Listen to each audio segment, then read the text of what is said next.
Welcome back, West Michigan. You are watching Alive and Well. I'm Lynda Balkema, and this is Deb Skinner. If you haven't been with us, we are talking about women's heart disease, some things to look for that's a little different than men's heart disease, and why it's on the increase. You know, it's increasing, one, because we are living longer. Baby boomers are around, and we're living longer lives.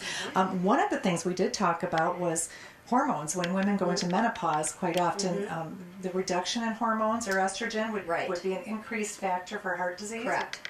Okay. And that's why women after menopause are more susceptible to heart attacks, because they don't have that estrogen protection anymore. Yeah. So all of you baby boomers, pay attention, because we want get on your estrogen if you need to. Yes, if you need to be on estrogen, or if you just need to step up the exercise and cut back on some of the fat that we like to eat. And we've talked a lot about diet.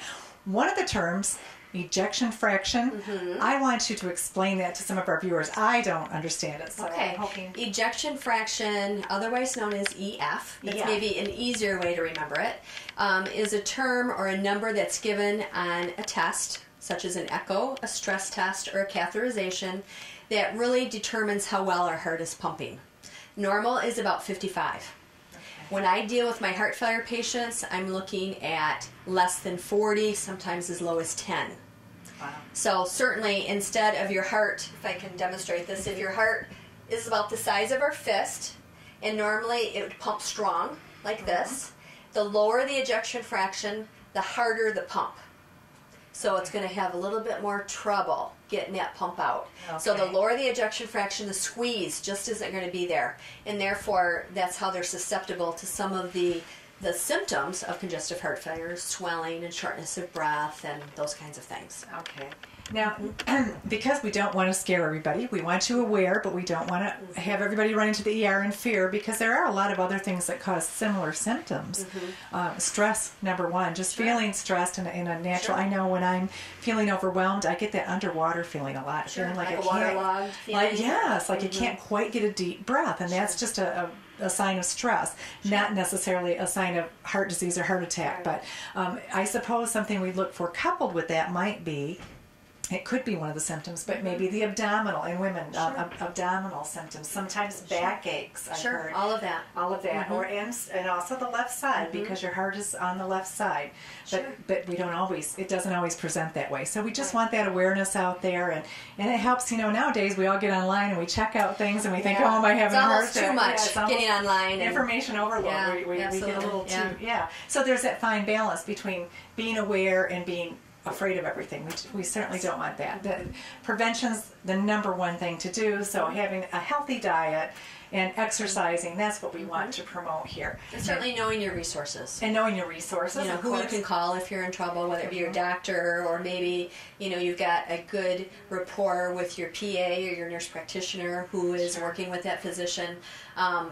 Just, you know, explain all your symptoms, and sometimes just some relaxation might be all you need to do to kind of alleviate some of that. You know, you mentioned stress earlier. You can get yourself in a quiet room, slow your breathing down, and then see how you feel too. And sometimes those symptoms can resolve on its own. Right, and that's a good thing to think about. So if you're feeling some of those factors we've discussed, just some deep breathing and calming. And then if they still persist, then you may want to call your doctor and do what you need to do. Because we want to prevent anything like that happening, and then we want to, if it's possible, to reverse it, or we're still deciding if you can reverse heart disease.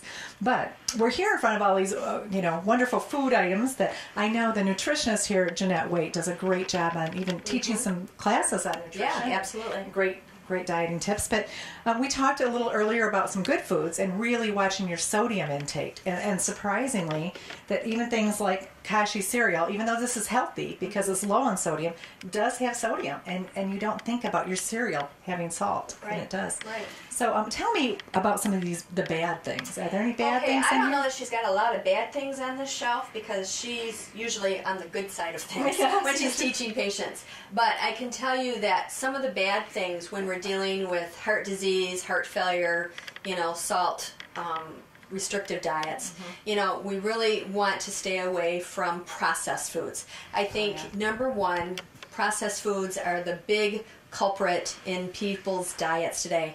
Number one, it's affordable. It's easy to get. It's easy to prepare. You stick it in the microwave and, you're good to go. But I guarantee you go to your grocery store and your grocery freezer and everything is salt rich. What you need to do is you go to the grocery store, you go down the garbage aisle, the Ziploc, bags and that kind of thing, and you skip everything in between and head to your produce, and then that's really what you need to be eating. I tell my patients, if you can concentrate on fresh fruits and vegetables, which is virtually salt-free, right. Watch the canned stuff, unfortunately. Yeah. And then you eat whatever meat you want, high in your omegas, like your fish and your chicken and all that kind of stuff. And then have a salad from time to time, and then reasonable snacks. You're really pretty good to go. Yeah, and it's all about that balance. Yeah. And going around the perimeter of the grocery store instead of down the middle aisles where everything is easier. The unfortunate thing, however, to eating healthy is it can be a little more costly. I know. Believe Isn't it or that not, unfair to that eat it costs better. more to eat, but Yeah, I've gone as far as writing a letter to Meijer's, hoping that they could just have 1 or 2 aisles of just the low salt foods to make it easier for our society to shop.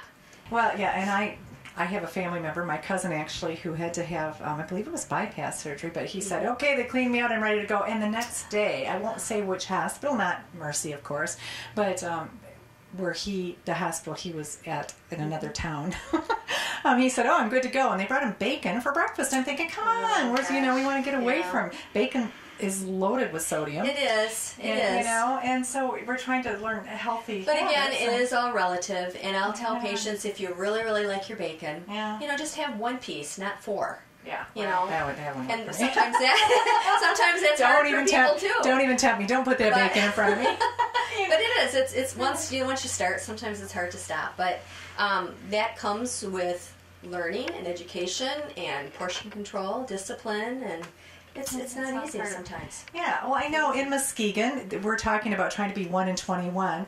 We're trying to move our numbers up right now, where I think we rank at 68 in health in all of Michigan, which is not good. And we want to move up. Grand Haven, right next to us, they're number 1 in health factors. And so we have to look at what are our neighbors doing that we're not. We in Muskegon have more obesity. We have more smokers. We have a lot higher risk, more diabetes. A lot more heart disease here, so we want to educate and be a role model to our next generation so they will be healthier. And we have to start with our own habits, as difficult as it is, and we want to reduce that heart disease. All of us baby boomers, we want to start living healthier lifestyles and modeling that for the next generation. So one thing that came out, I know through Mercy, we were doing the speedometer challenge, and pedometers are a great way to really up your level of walking. There's something about looking at those numbers. Sure. I don't use a pedometer, but again, it's kind of that reassurance that yes, you are actually making some progress, and it's just a way to keep you in check.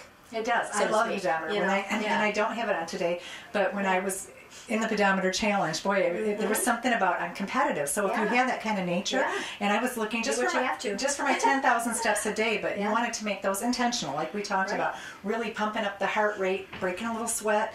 You should probably break a sweat about 3 times a week is. For about 30 like minutes. I said earlier, 30 minutes, 3 times a week for a basic exercise program. Yeah, well, you don't need the pedometer. You have this wonderful health facility right here where you can work out. Yeah. And we're not promoting that you have to look like Twiggy. You don't have to be super thin. I think that's a real misnomer to think that everybody has to be real thin. Not at all. A healthy weight and feeling good about yourself, and you can tell when you gain those extra pounds, when the knees start aching and the hips start hurting. A lot of times that's weight related. So been there myself. I understand that.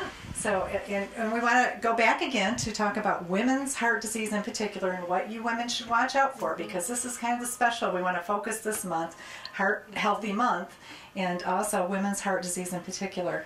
And give us those kind of risk factors and warning signs again. Okay, risk factors for women in heart disease. Number 1, we've already kind of talked about it, and that is weight monitoring. Weight loss, try to keep your BMIs, below 35 if you can.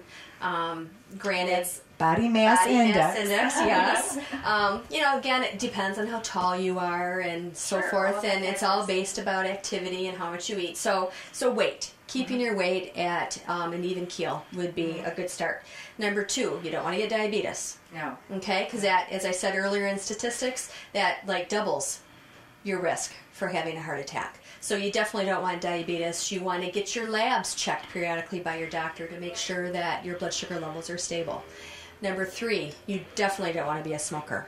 Right. And that goes for chewing and all that other kind of stuff too. Not that many women chew, but it's all nicotine. So you definitely don't want to be a smoker. You want to monitor your alcohol intake. Make sure you don't overdo it too much on the alcohol side, because that can cause some secondary side effects.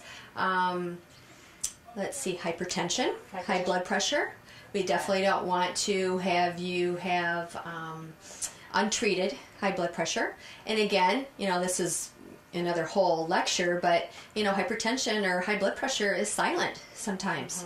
You don't really know that you have high blood pressure. So you definitely get that checked periodically and keep tabs on your blood pressure so that if you have it, you can be treated for it, and then your blood pressure will come down and a lot of that risk goes away. Sure. So let's see, we said obesity, diabetes, hypertension, high cholesterol. Get your levels checked. Your lipid profile, I would say once a year. If you really don't have much risk, you can do it maybe every 3 years, again, depending on how old you are. But again, total cholesterol under 200. Triglycerides under 200. Your good cholesterol, which is your HDL, should be higher than 35, hopefully. And your LDL, depending on your risk. If you're diabetes, below 100 on your LDL. So those are all real important factors. And any of you that are sitting there thinking that, oh wow, I'm a walking time bomb because I have every one of those things. I have high blood pressure, I'm overweight, I have the high cholesterol. Just stay in touch with your doctor and really start today. Make that step today. Oh, I'm a smoker, quit. Do what it takes. I mean, there's a ton of different methods, and never quit quitting.